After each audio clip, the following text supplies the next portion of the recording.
வாழ்க, குருவே துணை, குரு அடி போற்றி. நேயர்கள், ஜோதிட அன்பர்கள் அனைவருக்கும் அன்பான வணக்கங்கள். நான் உங்கள் வாழ்க வளமுடன் ஜோதிடர் ஸ்ரீ குரு சுந்தர வடிவேல். இப்போ பார்த்தீங்கன்னா 2025 செப்டம்பர் மாத பலாபலன்கள் ஒவ்வொரு ராசிக்கும் எப்படி இருக்கும், என்ன செய்யலாம், என்ன செய்யக்கூடாது, என்ன விதமான வழிபாடுகள் உகந்ததாக இருக்கும், நட்சத்திர பலன்கள் எப்படி இருக்குது அப்படிங்கிறதை பற்றி முழுமையாக நம்ம விரிவாக ஒவ்வொரு ராசிக்கும் நம்ம பார்க்க இருக்கிறோம். இந்த செப்டம்பர் மாதத்தோட நிறைய விஷயங்கள் நடக்க இருக்குது. அது என்ன அப்படின்னு பார்த்தீங்கன்னா, 4 கிரகங்களின் பெயர்ச்சி இருக்கக்கூடிய மாதம் அப்படின்னா அந்த செப்டம்பர் மாதம் தான். பார்த்தீங்கன்னா தொடர்ச்சியாக 13ஆம் தேதி செவ்வாய் பகவான் பயிற்சி ஆகிறார், செப்டம்பர் 13. செப்டம்பர் 14 அப்படிங்கிறது சுக்கிரன் பயிற்சி ஆகிறார். அடுத்து செப்டம்பர் 16 புதன் பகவான் பயிற்சி ஆகிறார். அடுத்து செப்டம்பர் 17 சூரியனும் பார்த்தீங்கன்னா அடுத்த ராசிக்கு பயணம் போகிறார். அப்போ இந்த காலகட்டத்தில் பல்வேறு விதமான மாற்றங்கள், கிரகத்தின் மாற்றம் எப்படி நடக்குது அப்படிங்கிறத பொறுத்து ஒவ்வொரு ராசிக்கும் பல்வேறு விதமான மாற்றங்களை, முன்னேற்றங்களையும் எதிர்பார்க்கக்கூடிய மாதமாக இந்த மாதம் அப்படிங்கிறது அமைஞ்சிருக்குது. எந்தெந்த ராசிக்கு எப்படி இருக்குது அப்படிங்கிறத விரிவாக தெளிவாக இப்போ நம்ம பார்க்கலாம். இப்போ உங்கள் ராசிக்கு எப்படி இருக்குது அப்படிங்கிறத பார்ப்போம். மீனம் ராசி காலச்சக்கரத்தின் 12வது ராசியாக இருக்கக்கூடிய மீனம் ராசி மோட்ச ராசி அப்படின்னு சொல்லக்கூடிய அமைப்பு உண்டு. மீனராசியை பொறுத்த வகையில் குரு பகவானோட ஆதிக்கம் அப்படிங்கிறது நிறைய உண்டு. மீனராசியில் ஒரு முக்கியமான விஷயம் என்னென்னா, சொன்ன சொல்ல காப்பாற்றுறது, திட்டமிட்டபடி செயல்படுறது, ஆமாம், கமிட்மெண்ட் படி ஒரு வேலையை செய்கிறது, இதிலெல்லாம் பார்த்தீங்கன்னா குழப்பம் ஏற்படும். அடிக்கடி ஒரு குழப்பம் ஏற்படும். இதிலெல்லாம் ஒரு கன்ஃபியூஷன் வரும். இப்போ சுச்சுவேஷன் என்னென்னா, 7.5 சனி அப்படிங்கிற ஒரு விஷயமும் போய்கிட்டு இருக்கு. 7.5 சனி, அதுவும் ஜென்மச்சனி போய்கிட்டு இருக்கு. அப்போ என்னன்னா, ஏற்கனவே நம்ம கொஞ்சம் குழப்பமான ஆள் தான். மற்றவங்களுக்காக என்ன வேணாலும் செய்வோம், எங்கே வேணாலும் போகும், எவ்வளோ முயற்சி வேணாலும் எடுப்போம், எவ்வளோ டைம் வேணாலும் ஒதுக்குவோம். மற்றவங்கள உயர்த்துறதுக்கு, மற்றவங்கள வேலைகளை செய்கிறதுக்கு என்ன பயங்கரமாக எஃபர்ட்ஸ் போடுவோம். ஆனால் நமக்குன்னு ஒரு திட்டமிட்டு ஒரு வேலையை செய்கிறதுல குழப்பம் இருக்குது, செய்ய முடிகிறதில்ல. அப்படியே செய்யணும்னு முயற்சி எடுத்தாலும் தள்ளி போடுறது, பிறகு பார்த்துக்குவோம், நாளைக்கு பார்த்துக்குவோம், அடுத்த வாரம் பார்த்துக்குவோம், என்ன அவசரம் அப்படின்னு தள்ளி போட்டுக்கிறது. இந்த மாதிரி குணம் அப்படிங்கிறது உண்டு. அப்போ எல்லாத்தையும் தடை தாமதம் அப்படிங்கிறது மனசு நினைக்கிறது மாதிரி திட்டமிட்டபடி செயல்படுறது இல்லை. சூழ்நிலைக்கேற்ப, சந்தர்ப்பத்திற்கு ஏற்ப அப்பப்போ மனசு மாறுது, அப்பப்போ திட்டமும் மாறுது அப்படிங்கிறது தான் நிலை. இதில் சனி 7.5 ஜென்மச்சனி வேறு வந்துருச்சா. இப்போ என்ன நடக்கும், ஒரு பக்கம் வேலைக்கு போகணும்னு தோணும், ஒரு பக்கம் உடம்பு சொல்லும், சோர்வு காமிக்கும், இன்றைக்கி வேலைக்கு போக வேண்டாம், ரெஸ்ட் எடுக்கலாம் அப்படின்னு சொல்லும். மனசு என்ன சொல்லும், வேலைக்கு போக சொல்லும், உடம்பு ரெஸ்ட் எடுக்க சொல்லும். பிறகு உடம்பு சரியாயிரும், வேலைக்கு போகலாம், உடம்பு நல்லா இருக்குன்னு சொல்லுவோம். ஆனால் மனசு என்ன சொல்லும், இன்றைக்கி போக வேண்டாம், நாளைக்கு போகலாம் அப்படின்னு மனசு பின்வாங்கும். இப்போ உடலும் மனமும் ஒரு குழப்பம், முன்னுக்கு பின் முரணாக செயல்படக்கூடிய ஒரு அமைப்பு உருவாகுது. நிறைய பேருக்கு இந்த சிக்கல் வருது மீனராசியில். ஆமாம், இந்த குழப்பம் வருது. ஆமாம், இப்போ நீங்கள் செய்ய வேண்டிய விஷயம் என்னென்னா, ஜென்மச்சனி நம்ம மேலே ஏறிட்டாருனாலே உடல் உழைப்பு அப்படிங்கிறத தவிர்க்கவே கூடாது. உடல் உழைப்புங்கிறத தவிர்க்கவே கூடாது. உடல் உழைப்பு செஞ்சுக்கிட்டே இருக்கணும். கை வலிக்குது, கால் வலிக்குது, உடம்பு வலிக்குது அப்படிங்கிற பேச்சுக்கெல்லாம் இடமில்லை. ஏதோ ஒரு வகையில் உடல் சார்ந்த உழைப்பு இருந்துக்கிட்டே இருக்கணும். அப்போ தான் உடம்பு மனசும் கொஞ்சம் கொஞ்சம் பேலன்ஸ் ஆகி போகும். ஒரே அடியாக ரெஸ்ட்டு விட்டால் ரொம்ப சிக்கலாயிடும். அதனால் உடல் உழைப்பு சார்ந்த விஷயத்தில் அக்கறை செலுத்துங்க. அடுத்து முன்னோர்கள் வழிபாடு அப்படிங்கிற ஒரு விஷயத்தை கொஞ்சம் செஞ்சுக்கிட்டு வாங்க. வயதானவர்களை பார்த்தா உங்களால் முடிஞ்ச உதவிகளை செய்யுங்க. ஆமாம், செய்யுங்க. அதே நேரத்தில் பார்த்தீங்கன்னா அமாவாசை பௌர்ணமி திதி நாட்களில் வழிபாடு பண்ணுங்க. ஆலய வழிபாடு செஞ்சுக்கங்க. புரியுதுங்களா? ஆலய வழிபாடு செஞ்சுக்கங்க. குலதெய்வ கோயிலுக்கு போயிட்டு வாங்க. அதெல்லாம் ரொம்ப முக்கியமான விஷயம். ஓகேங்களா?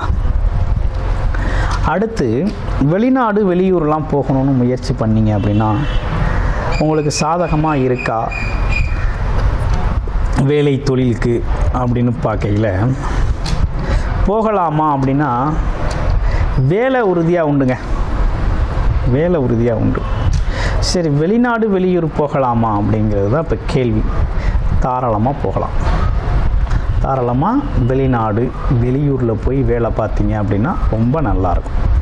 ஒரு புது மனிதர்களோட சந்திப்பு, புது ஆட்களோட சந்திப்பு, வேற்று மொழி பேசுகிறது, வேறொரு மொழி வேறொரு லாங்குவேஜில் வேறொரு விஷயமா ஒரு புது மனிதர்களோட சந்திப்பு, புது அட்மாஸ்பியரில் இருக்கிறது அப்படிங்கிறது ரொம்ப நல்லது. அப்போ வேலை தொழிலுக்காக வருமானத்திற்காக வெளியில் போகணும் முயற்சி பண்ணுறவங்க நல்லபடியாக போங்க. ஒரு பிரச்சனையும் இருக்காது. நல்லா போகலாம். அடுத்து பாருங்கள், அரசு காரியங்கள் சம்மந்த அரசாங்க வேலைக்காக முயற்சி பண்ணுறவங்களுக்கு கொஞ்சம் இந்த காலகட்டத்தில் எழுதின எக்ஸாம் கிட்டத்தில் சில பேருக்கு தடைப்படும். பக்கத்தில் போய் கொஞ்சம் தடைகள் இருக்கக்கூடிய அமைப்பு, பேப்பர் ஒர்க்கில் சிக்கல் வருது. சரி, அடுத்து பார்ப்போம். அப்பா மகன் உறவு நிலைகளில் கொஞ்சம் கவனமாக இருக்கணும். அடுத்து பாருங்கள், சொந்த தொழில் நல்லா இருக்குமான்னு நிறைய பேர் கேள்வி. நீங்கள் சுயமாக செய்யக்கூடிய தொழில் இந்த காலகட்டத்தில் நல்லபடியாக சக்ஸஸ்ஃபுல்லாக இருக்கும். அதனால் உங்கள் தொழில் முயற்சியை தொடர்ச்சியாக எடுங்க. நல்லபடியாக ஜெயிக்கலாம். அதில் எந்த குறையும் இருக்காது. வேலை கிடைக்குமா அப்படின்னு நிறைய பேரோட கேள்வி. கண்டிப்பாக உறுதியாக வேலை கிடைக்கும். ஆமாம், இப்போ வேலை கிடைக்கிறது ஒரு தடவைக்கு 2 தடவை முயற்சி பண்ணால் தான் கிடைக்கும். சும்மா போன உடனே டக்குன்னு கிடைச்சாது. ஏன்னா அங்கே தடை கேது பகவான் வேறு இருக்கிறார். அப்போ என்ன நடக்கும் அப்படின்னா சின்ன சின்ன தடை தாமதங்களோட நமக்கு வேலை வாய்ப்பில் ஒரு ஸ்ட்ராங் கிடைக்கும். நல்லபடியாக இருக்கும். வேலை பார்க்குற இடங்களில் சின்ன சின்ன தொந்தரவுகள் இந்த காலகட்டத்தில் வந்து போகும். ஆமாம், அதெல்லாம் பெருசாக எடுத்து அதில் பிரச்சனை பண்ணிக்கப்படாது. அடுத்து வேறு என்ன அப்படின்னு பார்த்தோம்னா குடும்பம், பெண்கள் குடும்ப உறவுகள் எப்படி இருக்கும் அப்படின்னு பார்க்கையில் குடும்ப உறவுகள் அப்படிங்கிறது கொஞ்சம் பொறுமையாக போகணுங்கோ. அவசரப்படக்கூடாது. பேச்சு, கடுமையான வாக்குவாதங்களை தவிர்த்துக்கணும் மீனராசி அன்பர்கள். அதே போல் பெண்களுக்கு நல்லா இருக்குது. பெண்களுக்கு எப்போ நல்லா இருக்குது? செப்டம்பர் 17ஆம் தேதிக்கு பிறகு பெண்களுக்கு பார்த்திங்கன்னா ரொம்ப சிறப்பாக இருக்குது. குடும்ப பெண்களுக்கெல்லாம் திருமணம் நடக்குமான திருமண சுபகாரியங்களுக்கான பேச்சுகள் நடக்கக்கூடிய அமைப்பு இருக்குது. வரன் அமையும். யாராவது ஒருத்தருக்கு குருபலம் இருக்குது அப்படின்னா திருமண ஏற்பாடுகளை சிறப்பாக செஞ்சுக்கலாம். உங்களோட தசாபுத்தி அமைப்புகளும் நீங்கள் பார்த்துக்கணும். இப்படிப்பட்ட விஷயங்களோடு இருக்கக்கூடிய இந்த காலகட்டத்தில் ஆமாம், உங்களுக்கு ஒரு பக்கம் 7.5 சனி இருந்தாலும் இன்னொரு பக்கம் குரு பகவான் தொழில் அமைப்பில் ரொம்ப ஸ்ட்ராங்காக வச்சுருக்கார். உறவுகளில் சின்ன சின்ன விரிசல்கள் வந்தாலும் தொழில், வேலை, வருமானம் சார்ந்த விஷயத்தில் ரொம்ப அற்புதமாக இருக்குது. அதனால் அதை பயன்படுத்துங்க. சிறப்படைங்க, வெற்றி பெறுங்க. வெற்றி பெறக்கூடிய நல்ல காலகட்டமாக இந்த காலகட்டம் அப்படிங்கிறது உங்களுக்கு அமைஞ்சிருக்கு. உங்கள் ராசியில் இருக்கக்கூடிய முதல் நட்சத்திரம் எந்த நட்சத்திரம் அப்படின்னு பார்க்கையில் புரட்டாதி நட்சத்திரம். புரட்டாதி நட்சத்திரத்தை பொறுத்தவரையில் இந்த காலகட்டத்தில் வெளிநாடு வெளியூர் பயணங்கள், சேல்ஸு, மார்க்கெட்டிங் துறைகளில் இருக்கக்கூடியவங்க, அதே போல் ஐடி செக்டாரில் இருக்கக்கூடியவங்களுக்கெல்லாம் ரொம்ப சிறப்பாக வேலை அமைப்புகள் ரொம்ப நல்லா இருக்குது. அடுத்து பாருங்கள், உத்திரட்டாதி நட்சத்திரம்.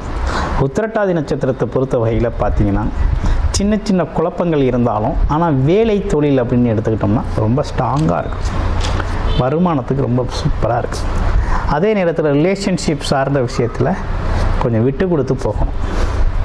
வாக்குவாதங்களை தவிர்த்துட்டு விட்டு கொடுத்து போகணும். இளைய சகோதர மூத்த சகோதர உறவுகளில் கொஞ்சம் பொறுமையை கடைபிடிக்கணும். அடுத்து ரேவதி நட்சத்திரம் எப்படி இருக்குது அப்படின்னு பார்க்கல.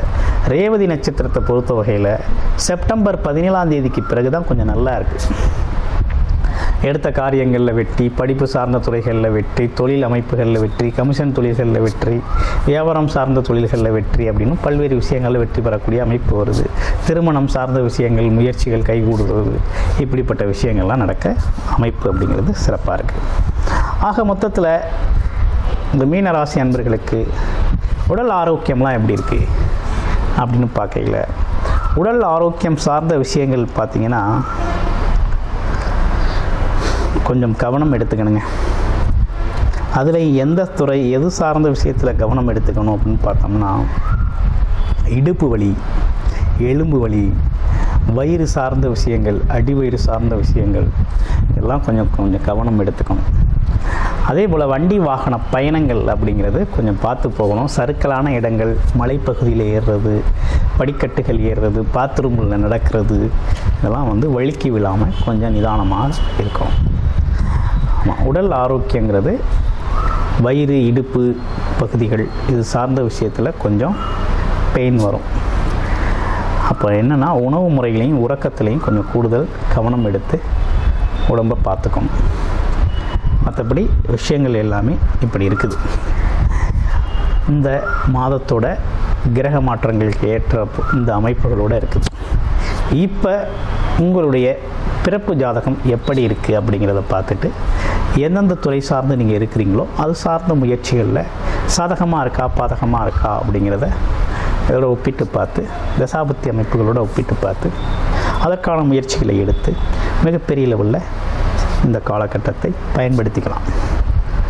ஆமாம், வழிபட வேண்டிய தெய்வம் அப்படின்னா ஆஞ்சநேயர் வழிபாடு தான் உங்களுக்கு சிறப்பு.